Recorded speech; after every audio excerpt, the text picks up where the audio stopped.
এসে পাশে দাঁড়ালেন, সমস্তটা নিয়ে বাংলা ইন্ডাস্ট্রি সম্পর্কে তো একটা ভুল বার্তা যাচ্ছে বাইরে। কি বলবেন পরিস্থিতি? এটা তো সবাই চেষ্টা করছেন এই জটটা খোলার, ফলে সংশ্লিষ্ট সব পক্ষই নিশ্চয়ই আলোচনার মাধ্যমে ব্যাপারটা নিয়ে এগোবেন। বাংলা ফিল্ম ইন্ডাস্ট্রি এর আগে অতীতে সব দিক থেকেই খানিকটা উপেক্ষার দিকে ছিল সরকারি দৃষ্টিভঙ্গিতে।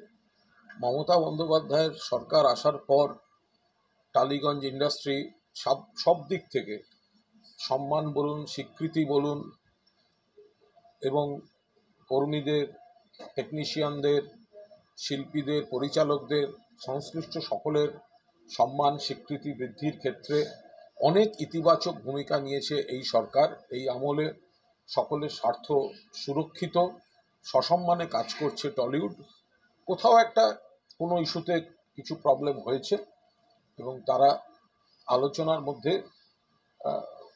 আশা করি সেগুলো সমস্ত মিটিয়ে নিতে পারবে। অনেকে অভিযোগ করছেন যে স্বরূপ বিশ্বাসরা এর সঙ্গে জড়িত এবং তাদের সরাসরি প্রভাব রয়েছে এর উপর। না, দেখুন, আমি একটা কথা বলি, এই যে ফেডারেশন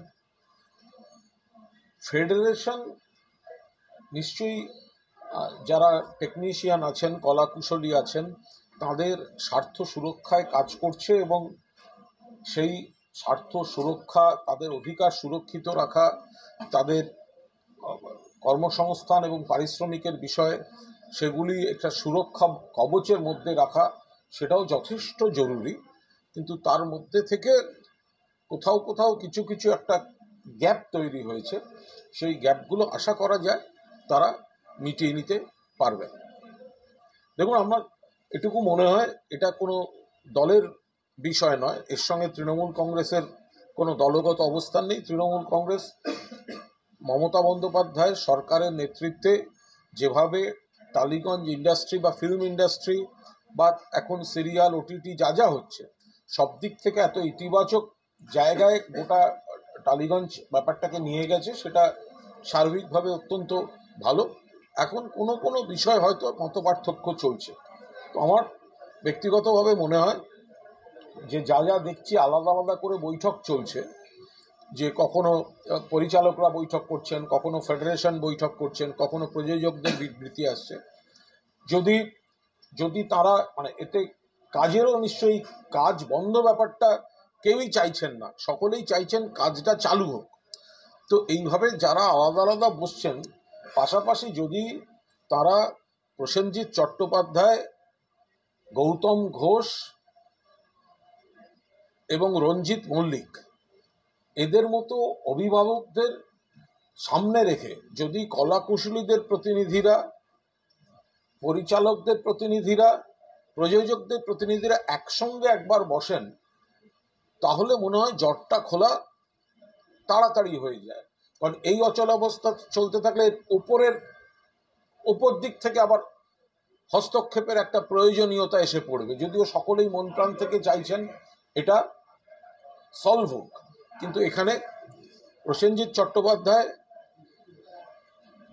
তার সঙ্গে গৌতম ঘোষ এবং রঞ্জিত মল্লিক, তিনজন সিনিয়র অভিভাবকের মতো যারা রয়েছেন টালিগঞ্জ ইন্ডাস্ট্রিতে, তারা যদি একটা মধ্যস্থতা করে এখানে যারা যারা এই বিষয়টার সঙ্গে জড়িত রয়েছেন, তো তাদের নিয়ে যদি বসে একটা খোলামেলা আলোচনা করে একটা নীতিগত সিদ্ধান্তে পৌঁছন, মনে হয় সে বিষয়টা একটা ইতিবাচক দিকে যাবে।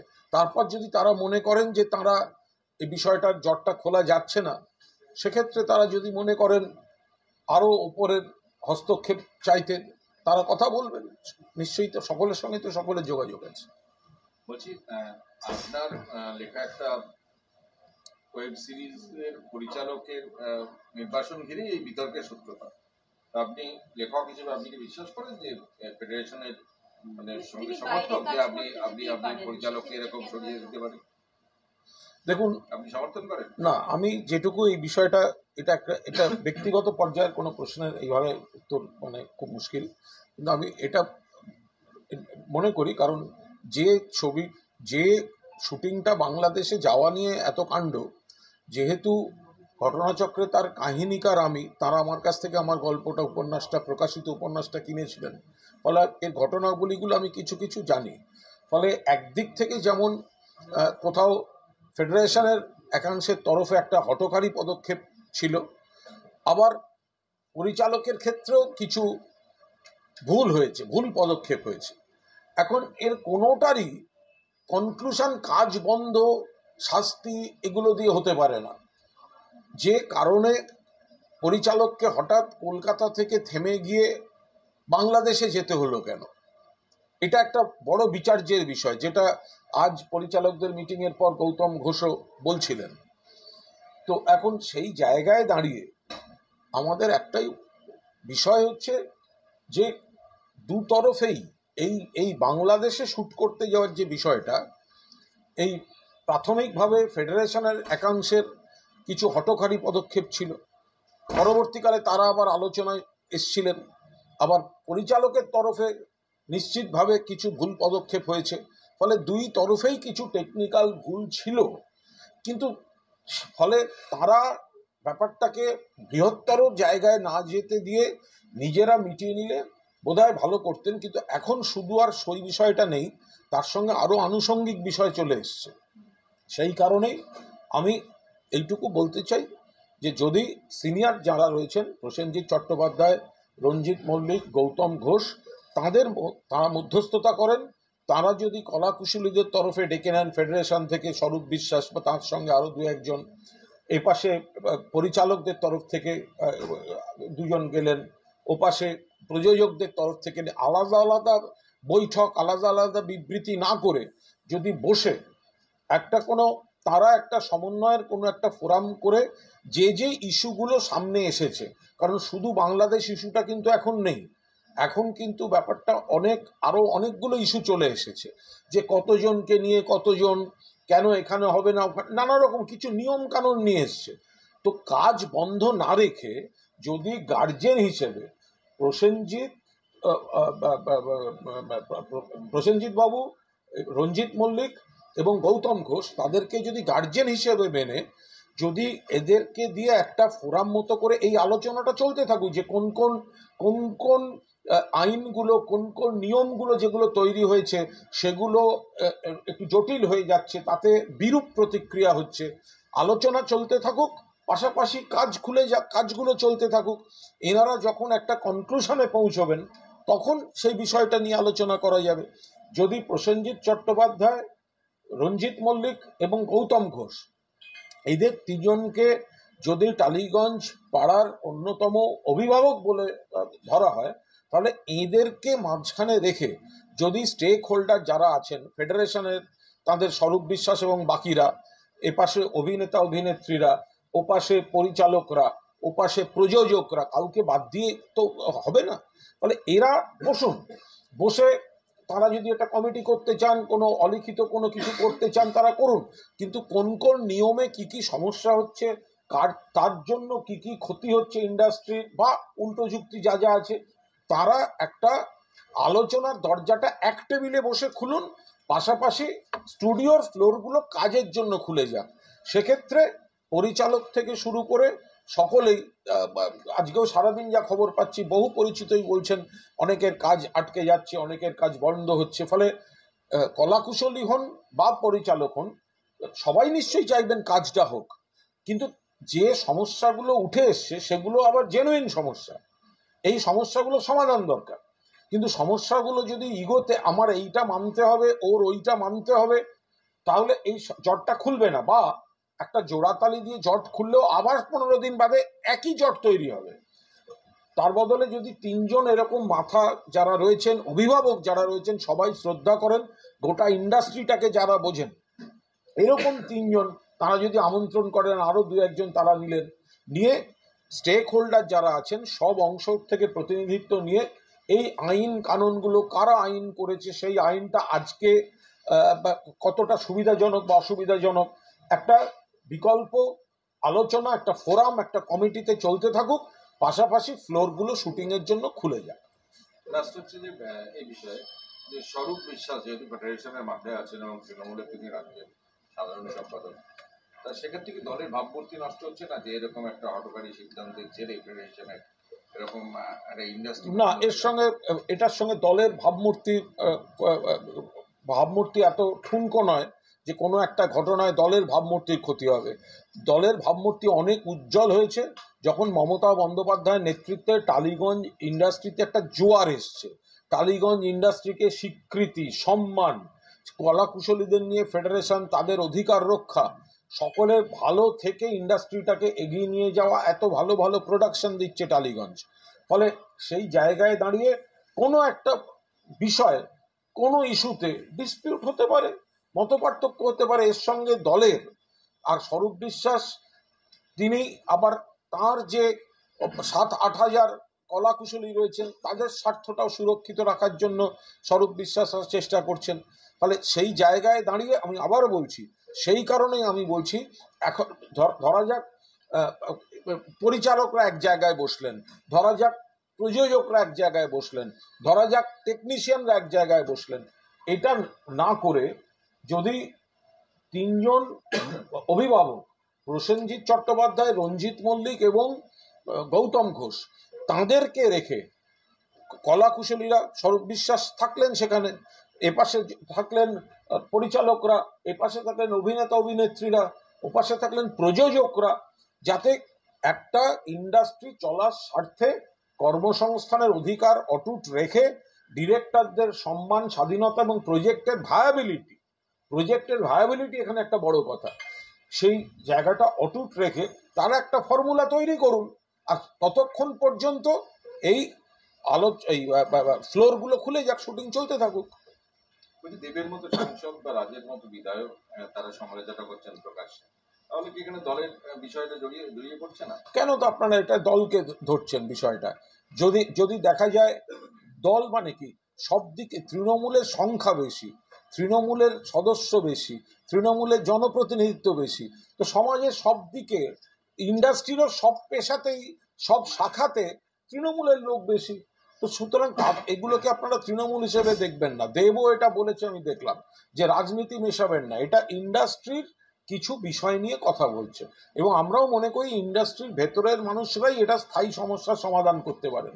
ফলে আমি বারবার বলছি যে আলাদা বৈঠকে যদি জট না খোলে, শেষ পর্যন্ত যদি আরো উপর থেকে, শীর্ষমহল থেকে, সরকারি জায়গা থেকে হস্তক্ষেপ তারা প্রার্থনা করেন, তার আগেও একটা স্টেজ রয়েছে।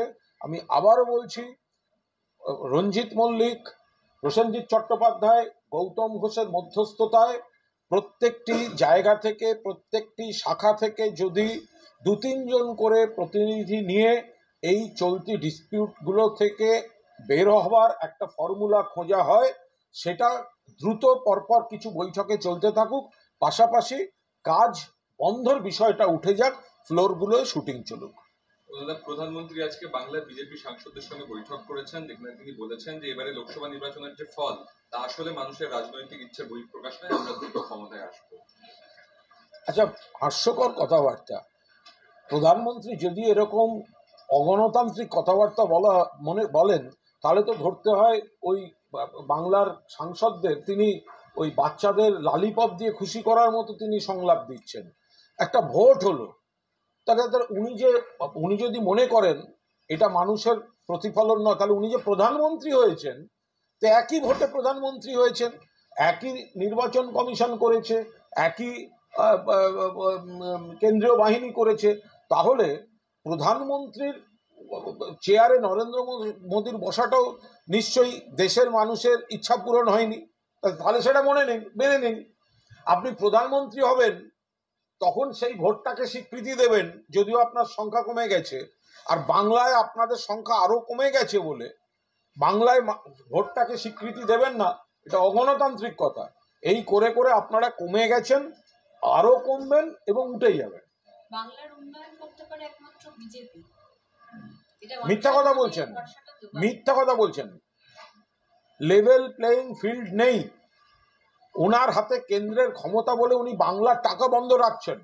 বাংলার উন্নয়ন কাকে বলে মমতা বন্দ্যোপাধ্যায় দেখিয়েছেন, বিচারিতা করছেন প্রধানমন্ত্রী নরেন্দ্র মোদী। কারণ তার সরকারের বিভিন্ন ডিপার্টমেন্ট যখন কাজের রিপোর্ট প্রকাশ করে তখন এই মমতা বন্দ্যোপাধ্যায় সরকারি দেশের মধ্যে প্রথম হয়, দ্বিতীয় হয়।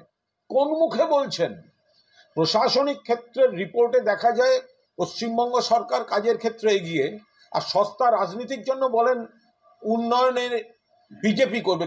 কে বিজেপি করবে? মানুষ বিজেপিকে চায় না। আপনারা উন্নয়ন আটকে রেখেছেন, 100 দিনের টাকা দেননি। বাংলার 1,71,000 কোটি টাকা বাংলা থেকে ট্যাক্স নিয়ে যাচ্ছেন নরেন্দ্র মোদী। আপনার লজ্জা করে না?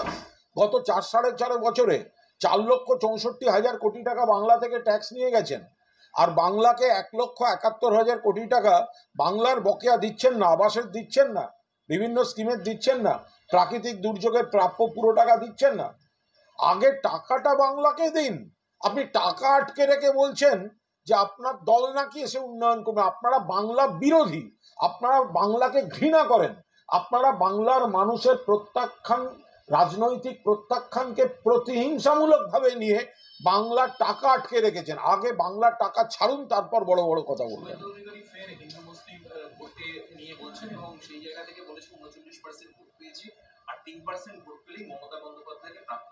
প্রতি ভোটে তো পার্সেন্টেজ কমছে, প্রতি ভোটে তো বিজেপির পার্সেন্টেজ কমছে। ফলে এই ধরনের কোনো ফর্মুলা, এরা তো কেবল সাল বলে, মাস বলে, ডেট বলে, ক্যালেন্ডার বলে, অমুক বছরে অমুক হবে। 21 সালে বললো আব কি বার 200 পার, 200 পার হলো, তৃণমূল 200 পার হলো। তো তারপরে পঞ্চায়েত নির্বাচন, তারপরে লোকসভা, কত বড় বড় কথা। কেন্দ্রের নির্বাচন কমিশন ভোট করবে, কেন্দ্রীয় বাহিনী পাঠিয়ে ভোট হবে।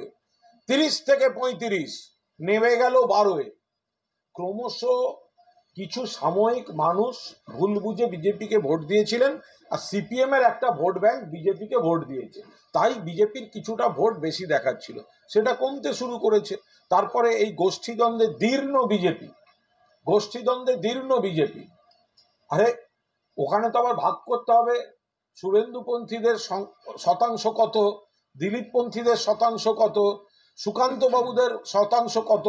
তো এই শতাংশগুলো তো সব ভাগাভাগি হয়ে গেছে, এদেরকে মানুষ বিশ্বাস করবে। এই মুহূর্তে শুভেন্দু অধিকারী তিনি বাংলাদেশ ডেপুটি হাই কমিশনে ঢোকার চেষ্টা করছেন, পুলিশ আটকে দিয়েছে, পুলিশের সাথে তিনি তর্কাতর্কি করছেন, ঝামেলা। কি করতে গেছেন? বিধায়কদের নিয়ে কেন? ঢোকার চেষ্টা করেছেন। না, এটা ঠিক কাজ নয়, এটা ঠিক কাজ নয়। যদি ওনার প্রায়র অ্যাপয়েন্টমেন্ট না থাকে তাহলে এটা একটা আন্তর্জাতিক বিষয়, এবং এখানে একটা অন্য দেশের সেখানকার দূতেরা রয়েছেন, ডেপুটি হাই কমিশন রয়েছেন, বা যারা দূতাবাসের বিষয় আর কি। তো সেখানে যদি কেউ জোর করে ঢোকার চেষ্টা করে থাকেন, এটা দায়িত্বশীল কোনো দল বা দায়িত্বশীল কোনো পদাধিকারীর আচরণ কিন্তু এটা কোনো অবস্থায় হতে পারে না। তার পূর্ণ অধিকার রয়েছে সেখানে দেখা করতে, সময় চাওয়ার। এর সঙ্গে তো পশ্চিমবঙ্গ সরকারের কোনো বিষয় নেই। তো তারা যদি সময় দিয়ে থাকেন তিনি দেখা করবেন, আর তারা যদি দেখা করতে না চান, এখানে জোর করে ঢোকা, এগুলো কি সংস্কৃতি দেখাতে চাইছেন আপনারা? পুরনিয়োগ দুর্নীতি মামলার যে চার্জশিট জমা দিয়েছে সিবিআই, তাতে দেখা যাচ্ছে যে অয়নশীল এই প্রশ্নপত্র তৈরি করেছেন, নিজেই প্রশ্নপত্র তৈরি করেছেন। দেখুন, যে চার্জশিট জমা দিয়েছেন তদন্তের বিষয়, এর ব্যাপারে মন্তব্য করব না। তবে এইটুকু বলতে পারি, এই কেন্দ্রীয় তদন্তকারী সংস্থা চার্জশিটে যা লেখে বিচার প্রক্রিয়ায় গিয়ে দেখা যায় সেগুলো মেলে না। কিছু গল্প লিখে জমা দেয়, পরে বিচারের সময় সেগুলোর কোনো সারবত্তা খুঁজে পাওয়া যায় না। তবে এটা তদন্তের বিষয়, যাদের বিরুদ্ধে অভিযোগ তারা বা তাদের আইনজীবীরা বলতে পারবেন। তৃণমূল কংগ্রেস এখানে বক্তব্য রাখতে যাবে। মুখ্যমন্ত্রী আজকে বিধানসভায় বলেছেন যে অন্ধ্রপ্রদেশ বিহারের জন্য যে বরাদ্দ তা নিয়ে তিনি সমালোচনা করেছেন, এবং নীতি আয়োগের বৈঠকের ঘটনারও কথা তিনি বলেছেন। মানে মুখ্যমন্ত্রী বলছেন যে অন্ধ্রপ্রদেশ বিহারের জন্য কেন এরকম একটা বরাদ্দ দেওয়া। দেখুন, মুখ্যমন্ত্রী অত্যন্ত খোলা মনে কথা বলেছেন। অন্য রাজ্যকে কেন্দ্রীয় সরকার দিলে সেখানে মুখ্যমন্ত্রী বা বাংলার বা তৃণমূল কংগ্রেসের কোনো আপত্তি নেই, কিন্তু তৃণমূল কংগ্রেসের যে বকেয়া, বাংলার জন্য দাবিতে তৃণমূল সরব, পশ্চিমবঙ্গের যে বকেয়া, বাংলার সরকার খাতায় কলমে দেখিয়ে দিয়েছে যে বকেয়া, বাংলাকে না দিয়ে, কারণ আপনারা ভোটে হেরেছেন আর যে শরিক দলদের সমর্থন ছাড়া দিল্লির কুর্সি পড়ে যাবে তাদেরকে ভেট দিচ্ছেন, এইটাই নীতিগত আপত্তি তুলেছেন মমতা বন্দ্যোপাধ্যায়। বাংলার 1,71,000 কোটি টাকা বকেয়া, আপনারা বাংলা থেকে কর তুলে নিয়ে যাচ্ছেন, ট্যাক্স নিয়ে যাচ্ছেন, কিন্তু নিয়ম মতো বাংলার রেশিওটা বাংলাকে দিচ্ছেন না, বাংলার প্রাপ্যটা বাংলাকে দিচ্ছেন না বিভিন্ন খাতে। এবার আপনারা আপনাদের ক্ষমতায় থাকার জন্য আপনাদের পছন্দের কয়েকটা রাজ্যকে দিচ্ছেন, এই জায়গাটা নীতিগত আপত্তি। আজকে ফের কামতাপুরের দাবি উঠে এসেছে কামতাপুর স্টেট ডিমান্ড কাউন্সিলের তরফে, এক্ষেত্রে কি আপনাকে মনে হচ্ছে বিচ্ছিন্নতাবাদী শক্তিকে মদত দেওয়া হচ্ছে বা এই পিছনে?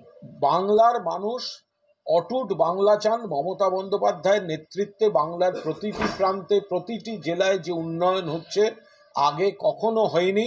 ফলে যেসব যারা বিভিন্ন ধরনের স্বার্থান্বেষী বিচ্ছিন্নতাবাদী রাজনীতি করে করে কমে খেত, তাদের ঘুঘুর বাসাগুলো নষ্ট হচ্ছে।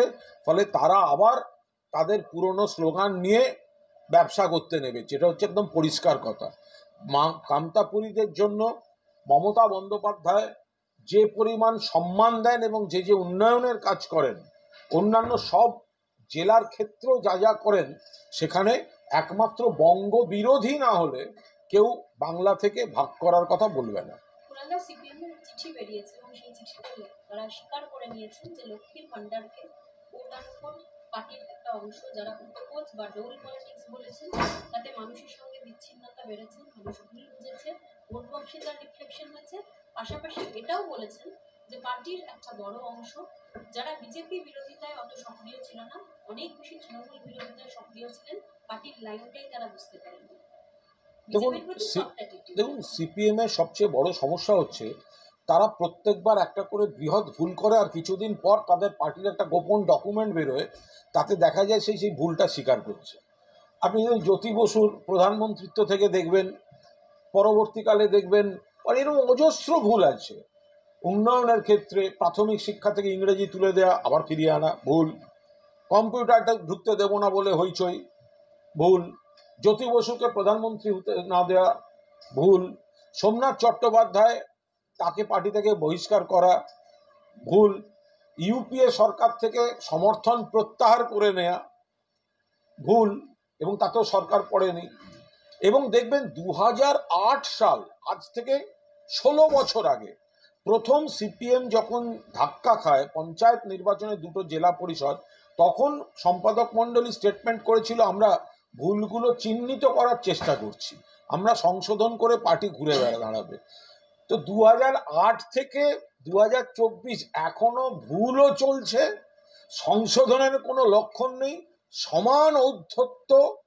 ফলে ভোটের আগে তো আমরা বলেছিলাম যে আপনারা উন্নয়নকে গালমন্দ করছেন, মানুষের বিরোধিতা করছেন, আমরা বলেছিলাম অন্ধ তৃণমূল বিরোধিতা করছেন, বিজেপির হাত শক্তিশালী করছেন। ফলে আজকে সিপিএম কোন ডকুমেন্টে কি লিখলো সেগুলো অপ্রাসঙ্গিক, ওগুলো আমরা তো জানা কথা। বলছি আজকে রাজারহাটে আবার সালিশি সভার নাম করে মারধর করেছে, তৃণমূলের বিরুদ্ধে অভিযোগ করেছে তৃণমূলের নেতা। দল খোঁজ নিচ্ছে, একটা খবর কানে গেছে, সেটার পার্সপেক্টিভ কি, কে করেছে, কেন করেছে, কি জন্য করেছে, কতটা হয়েছে, এগুলো দল খোঁজ নিচ্ছে। একই ঘটনা টিটাগড়ে 2 নম্বর ওয়ার্ডে, সেখানেও কাউন্সিলরের ছেলের বিরুদ্ধে এক নাবালিকাকে মারধরের অভিযোগ। কারোর কোনো অভিযোগ থাকলে এখন তার অভিযোগ মানেই তো সেটা সত্য, এটার কোনো কারণ নেই। আবার যদি কোনো ঘটনা ঘটে থাকে নিশ্চিতভাবে সেটাকে ডিফেন্ড না করে নিরপেক্ষভাবে দেখা উচিত। ফলে পুলিশ প্রশাসনও দেখবে যদি সেখানে অভিযোগ কেউ করে থাকেন, আর দল সেগুলো খোঁজ দিচ্ছে। বলছি পঞ্চায়েত নির্বাচনকালে যে বিজেপি কর্মী বিজয় কৃষ্ণ ভূঁইয়া মৃত্যু হয়েছিল, হইচই হয়েছিল, তাতে যে অভিযুক্ত 5 জন তাদের তো জামিন খারিজ করে দিল আজকে হাইকোর্ট, ডিভিশন বেঞ্চ খারিজ করে দিল। এটা তদন্তের বিষয়, বিচার প্রক্রিয়ার বিষয়। গ্রেফতার, জামিনের আবেদন, জামিন পাওয়া বা জামিন খারিজ হওয়া সবকটাই এই প্রক্রিয়ার অঙ্গ। ফলে পার্টিকুলার একটা পদক্ষেপের উপর কোনো মন্তব্য করব না। আমি শুধু মনে করিয়ে দেব যে গতকালই দেশের প্রধান বিচারপতি তিনি কিন্তু সমগ্র বিচারক সমাজকে তিনি বলেছেন, বিচারপতিদের তিনি বলেছেন, তার বার্তায় এটুকু বোঝা যাচ্ছে যে জামিন দেওয়াটাই রীতি, জামিন খারিজ হওয়াটা, ফলে যে কোনো সেন্সিটিভ বা কোনো বড় বা প্রচারের আলোয় থাকা ম্যাটার দেখলেই জামিন দেব না, এই মানসিকতাটা হয়তো সবসময় ঠিক নয়। এটা প্রধান বিচারপতির কালকের বক্তব্যের সারবস্তু। সৌগত রায় বলছেন সমাজ বিরোধীদের সামলে চলতে বলছেন, 24 পরগনা জেলা সভাধিপতি বলছেন লেজ মোটা হলে অভিষেক কেটে দেবেন, জলপাইগুড়ি তৃণমূল নেতা বলছেন কেউ দলকে ব্যবহার করলে তাকে উপযুক্ত শিক্ষা দিন। এই কথাগুলো এখন বলতে হচ্ছে কোনো এটা চিরকালই যে কোনো কাউকে বলা হয় যে কোথাও এতদিন ধরে একটা দল, এত বড় দল 13 বছর হয়ে গেল সরকারে আছে, সরকারে থাকলে কোথাও কোথাও কোনো জায়গায় এত ভালো কাজ হয়, আবার সামান্য 0.01% কোথাও বিচ্যুতি আসে, কোথাও মেঘ জমে, ফলে শুদ্ধিকরণের একটা ধারাবাহিক প্রসেস চলে। আর তৃণমূল সঠিকভাবে এই শুদ্ধিকরণের প্রসেসটা চালায় বলেই মানুষ বারবার তৃণমূলকেই সমর্থন করেন, আশীর্বাদ দেন, মমতা বন্দ্যোপাধ্যায়ের প্রার্থীদের জিতিয়ে দেন। ফলে যারা সতর্ক বার্তা দিচ্ছেন আজকের এই ভোগবাদী সমাজে, আজকের এই নানা আকর্ষণের সমাজে, যে চেতনা যাতে ঠিক থাকে, যাতে কেউ কোনো বিপথে চালিত না হয়, যদি দলের নেতারা বারবার সতর্কবার্তা দিয়ে থাকেন এ তো ভালো কথা। মমতা বন্দ্যোপাধ্যায় যে বলেছেন যে ফ্লাড নিয়ে সেন্ট্রাল গভর্নমেন্ট এখন নিশ্চুপ, সেখানে প্রভূত ক্ষতি হচ্ছে উত্তরবঙ্গের বিশেষত। রাহুল গান্ধীও বলেছেন যে এই সিচুয়েশনে মানুষরা মানে ভয়ের মধ্যে রয়েছে।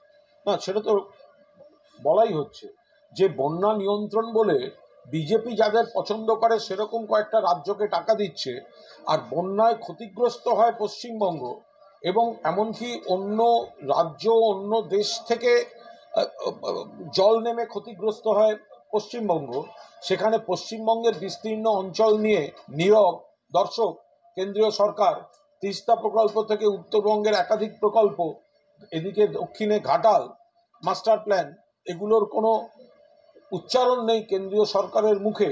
ফলে নিশ্চিতভাবে বাংলার এই ভৌগোলিক অবস্থানগত যে সমস্যাগুলো, তার উপর দাঁড়িয়ে নিশ্চিতভাবে এটা কেন্দ্রীয় সরকারের একটা বঞ্চনা, উপেক্ষা, এবং মমতা বন্দ্যোপাধ্যায় ঠিক প্রতিবাদ করেছেন। শুভেন্দু অধিকারী তিনি পারমিশন পেয়েছিলেন, তিনি অ্যাপয়েন্টমেন্ট নিয়ে গেছিলেন, কিন্তু তিনি অভিযোগ করছেন পুলিশ অ্যাপয়েন্টমেন্ট লেটার দেখার পরেও বাধা দিয়েছে, তার সাথে এবং অগ্নিমিত্রের সাথে ধাক্কাধাক্কি হয়, গার্ডরেল সরিয়ে এই মুহূর্তে তিনি ভেতরে গেছেন, এবং তিনি বলছেন মুখ্যমন্ত্রী বাংলাদেশ নিয়ে যে মন্তব্য করেছিলেন তার পরিপ্রেক্ষিতে তিনি কথা বলতে এসেছেন, এবং মুখ্যমন্ত্রী রাজ্যের পুলিশে আটকেছে তাকে, ওদের সঙ্গে অ্যাপয়েন্টমেন্ট। দেখুন, আমি কেন কি বলতে পারবো না, হয়তো ওখানে প্রয়োজনের থেকে বেশি লোক নিয়ে ঢুকতে চেয়েছিলেন। পুলিশ তো অকারণে বাধা দেবে না। পুলিশ যখন বাধা দিয়েছে তার কোনো ন্যায্য কারণ আছে। যদি কারুর অ্যাপয়েন্টমেন্ট থাকে এবং তিনি যান, আপনি লিখে রেখে দিন পুলিশ বাধা দেয়নি, তার মানে তার সঙ্গে কোনো বাড়তি লোকজন এমন কিছু ছিল যেটা ওই অ্যাপয়েন্টমেন্টের অনুমতির মধ্যে পড়ছিল না, বা তিনি প্রথমে অ্যাপয়েন্টমেন্ট লেটার দেখাতে চাননি, বা কোনো বাকবিতণ্ডায় জড়িয়েছেন। অকারণে পুলিশ ওখানে আটকাবে না। কিন্তু উনি যে ইস্যুতে গেছেন বলছেন, এইটা যাওয়ার কোনো অধিকার তার নেই। মাননীয় মুখ্যমন্ত্রী যা বলেছেন খুব স্পষ্টভাবে বলেছিলেন, এবং সেখানে কোথাও বাংলাদেশের সম্মান এতটুকু বিঘ্ন ঘটানো হয়নি, কোথাও অসুবিধা হয়নি। তিনি বলেছিলেন আমি এই বিষয়ে কিছু বলবো না, কারণ এটা আন্তর্জাতিক বিষয়, কেন্দ্রীয় সরকার বলবে। তবে বাংলায় যদি কেউ বিপদে পড়ে আসে, আমরা বাংলা আশ্রয় দিতে তৈরি। মনে রাখতে হবে এটার মধ্যে এই সীমাটা রয়েছে, আন্তর্জাতিক সীমা, সেটা কিন্তু অমিত শাহের বিএসএফ দেখে। অর্থাৎ রাজ্যের মুখ্যমন্ত্রী বলতে চেয়েছেন যদি ভারত সরকার এখানে কাউকে আশ্রয় দেয় বা সীমান্ত থেকে এদিকে আসার অনুমতি দেয়, তাহলে বাংলা মানবিক দিক থেকে মানবিকতা দেখিয়ে আশ্রয় দিতে প্রস্তুত। এর জন্য শুভেন্দু অধিকারী বা বিরোধী দলকে বাংলাদেশ ডেপুটি হাইকমিশন অফিসে যেতে হবে, এটা সম্পূর্ণ এরা বাংলার সম্মান নিয়ে ছিনিমিনি খেলে, সীমাহীন কাজ করছে। এরা লাগাম ছাড়া চৌকাট পার হয়ে যাচ্ছে। যে বাংলাকে ছোট করতে গিয়ে এরা রাজনীতি করতে গিয়ে বাংলাকে ছোট করছে, ভারতের চোখে ছোট করছে, অন্য দেশের কাছে ছোট করতে যাচ্ছে। এটা একেবারেই কোনো অবস্থাতেই মাননীয় মুখ্যমন্ত্রীর বক্তব্যের উপর বিরোধী দলনেতার ওই নাটক করতে যাওয়ার কোনো যৌক্তিকতা নেই। কুণালদা, অনেক সময় পুলিশি নিষ্ক্রিয়তার অভিযোগ ওঠে। আমরা এই জায়ান্ট জেসিবি এই সময় দেখছিলাম পুলিশ ঠিকঠাক কাজ করেনি। বেলঘুরিয়া থানা এই ভিডিও ফুটেজগুলোকে ঠিকঠাক ভাবে অ্যানালাইসিস করার জন্য গ্রেড প্যাটার্ন অ্যানালাইসিস পদ্ধতি ব্যবহার করছে, যেটাকে অনেকে বলছেন যে এইভাবে পুলিশের কাজকর্ম এইভাবে করলে খুব তাড়াতাড়ি এই তদন্তটা করা সম্ভব। যদি ভালো কাজ করেন তাহলে তো ভালো। পুলিশ যদি সময়োপযোগী পদ্ধতি ব্যবহার করে, প্রযুক্তি ব্যবহার করে, কৌশল ব্যবহার করে, তাতে যদি সমাজ বিরোধীদের ধরতে, খারাপ কাজ আইডেন্টিফাই করতে সুবিধা হয়, সে তো অত্যন্ত ইতিবাচক। Thank you. হিন্দি নেবো আমি, হিন্দিটা হ্যাঁ, হিন্দিটা আমি একটু হিন্দিটা নিই। এক মিনিট আমি নিয়ে নিচ্ছি। চলো।